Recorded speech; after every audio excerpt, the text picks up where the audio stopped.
Both. You know, this brings me back to the wall because I didn't cover it today because I just wanted to talk about that time story. But I have to end with playing this thing. This brings together the themes that politics makes you stupid and that the press now represents only one side, represents the elite. First of all, this amazing, amazing video from KUSI, which reports that CNN contacted them to get a story because they're on the border. Are they in Texas? Do you remember? Oh, it's San Diego? Okay. But CNN contacted them because they wanted a local news story about troubles at the border. Here's what they said. As a sign of the times in this debate on the shutdown, CNN asked if KUSI would provide a reporter to offer our local view of the debate, especially to learn if the wall works in San Diego. KUSI offered our own Dan Plant, who's reported many times that the wall is not an issue here. In fact, most officials believe it is effective.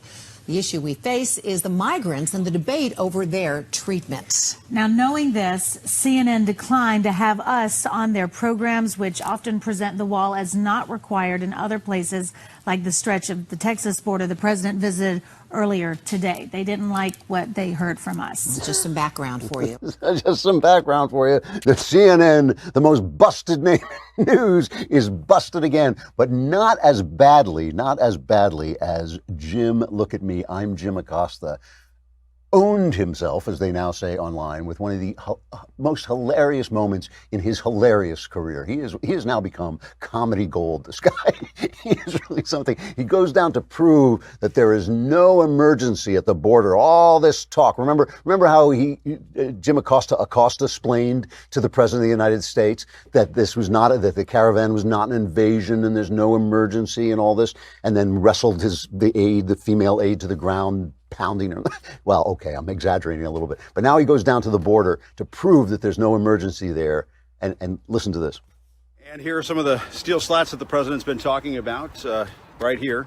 As you can see, yes, you can see through these slats to the other side of the U.S.-Mexico border. But as we're walking along here, we're not seeing any kind of imminent danger. There are no migrants trying to rush toward this fence here in the McAllen, Texas area. As a matter of fact, there are some other businesses behind me along this highway. There's a gas station, Burger King, and so on. But no sign of the national emergency that the president has been talking about. As a matter of fact, it's pretty tranquil down here.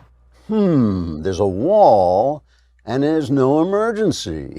There's a barrier and things are fine. I wonder why, Jim. It's like the guy is not only an incompetent, you know, this really does strike me about some of the folks at CNN, that maybe they're not like the sharpest knives in the news, you know, cabinet or something.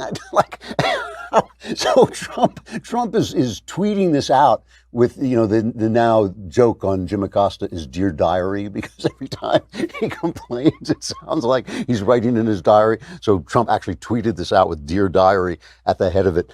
I mean, this is the basically one-sided story that we're getting in this battle between Trump and the Democrats. And it is amazing. It is amazing to me that no one except maybe Chris Cuomo, we'll stay tuned for this, but none of them ever looks at himself in the mirror and says, you know, I don't like Donald Trump, but maybe he's right about us being biased. You know, maybe he's right that we should tell both sides of the story. And the only reason I mentioned Chris Cuomo is this little light seems to have gone on in Cuomo's eyes. I always linked him to Don Lemon because they link him to Don Lemon on CNN. But suddenly he's starting to say, you know, like, there is some sense to some of this. I'm not expecting him to be a right-winger. I don't want right-wing news. I just want fair news, which would be a start would be to come to your senses and realize you're surrounded by people who agree with you. You're not listening to the people who disagree with you, and you won't let any news that gets in the way of the fantasy you're selling to the American people. All right,